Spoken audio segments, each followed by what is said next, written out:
suing the SEC is a really bad idea.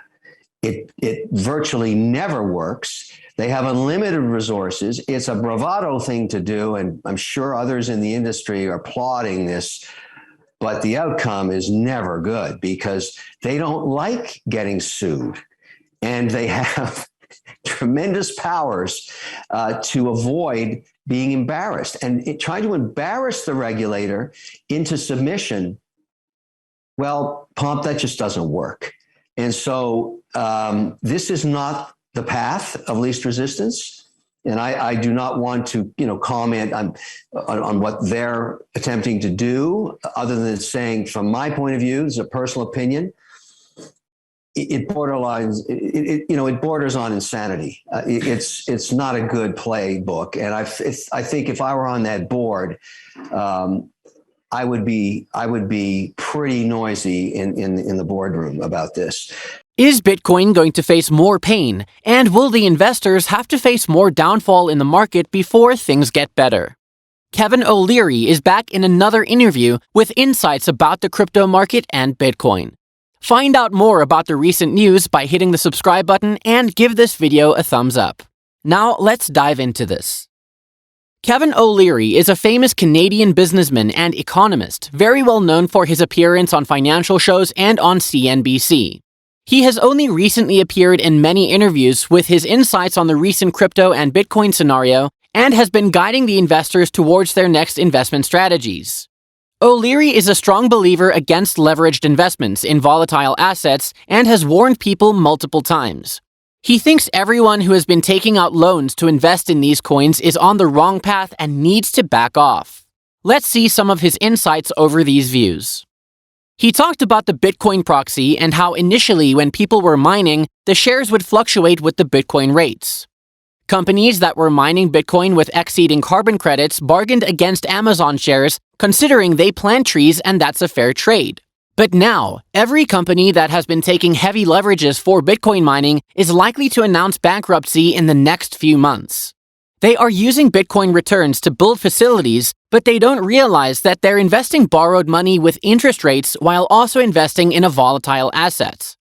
O'Leary previously also said these kinds of risks will only result in some big companies going down to zero, and the results of it would be positive overall because people will get to learn. Kevin also talked about the use of nuclear power and hydropower for Bitcoin mining. He thinks these resources are very useful and backed it with the Norway story from the 50s when they had so much electricity through hydropower that most of it was just going to waste. Today with Bitcoin mining, that energy can be put to use by creating employment and building data centers.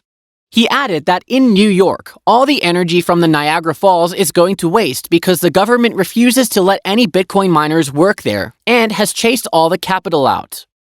Kevin talked about the worsening inflation and how the government policies are affecting it. He thinks that the inflation on energy is partially the reason for the political unrest. Gasoline is $5 to $6 more expensive, and the prices for food and basic necessities have gone up to 30%. The government is forcing people to spend more than they might be earning because inflation is affecting wages as well. That are causing all of this political activity. One is inflation on energy. $5 to $7 gasoline per gallon is just a killer when it comes to midterm elections. There's no getting around that problem because people see that every time they fill up their truck or car.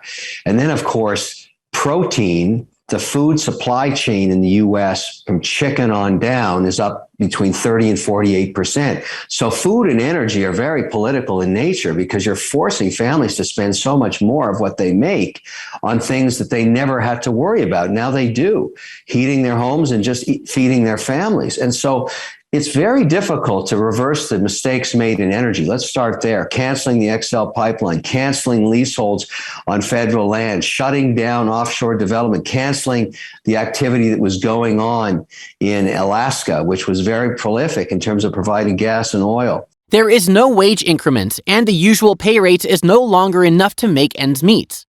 He added that if at this point Biden asks for more fuel from Saudi Arabia, it wouldn't make things better for the states because they don't have enough refinery facilities since they shut one down. Kevin claims that Biden might lose the midterm elections because of his policies. He said that, "I fear for Biden's administration a complete slaughterfest in the midterm election." Kevin isn't very optimistic when it comes to Biden's next election and says that even though he did a good job during and after the pandemic, the energy policies that he has been imposing for the past few years or months have exacerbated the situation.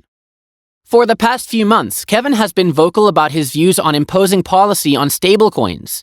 He believes that it is the only way to back these coins up with dollars and to make it fairly stable. People would want to invest in a coin which is bound to a currency that denotes major commodities today, like oil. He also added that a policy on the entire crypto market is not very likely to happen, but it will happen on some stablecoins to begin with. He added that the USDC would be a great candidate for a scenario like this because it has not broken a buck yet and is doing great in the financial markets. People would want to invest in it, and it would be a revolutionary thing for the crypto market. He also added that BlackRock and Fidelity both invested $200 million in it, and that both of these parties are fairly conservative, and yet they invested a huge amount supporting the idea of a stable coin backed by the US dollar. But yes, there are some backdrops for putting policy on these coins. They might be more transparent, might require more compliance cost and disclosure, but the positive end would be that the crypto market will get all the capital that it's been needing all this time. A policy will open those gates for crypto. Moreover, Kevin doesn't wish to be a crypto cowboy because he would rather work with the regulators. He believes that if crypto would hit $100,000, it would only be if the sovereign wealth funds jump in. He added that being a crypto cowboy would only get one wiped out.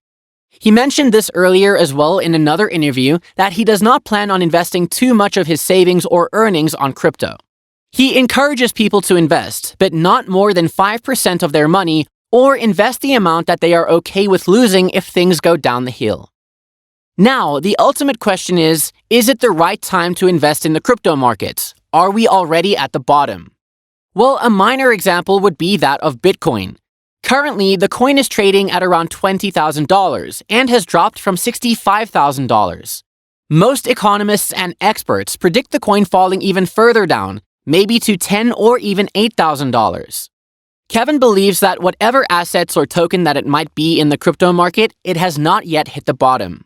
The only thing that would for sure tell us that it has actually hit a good bottom is a panic event.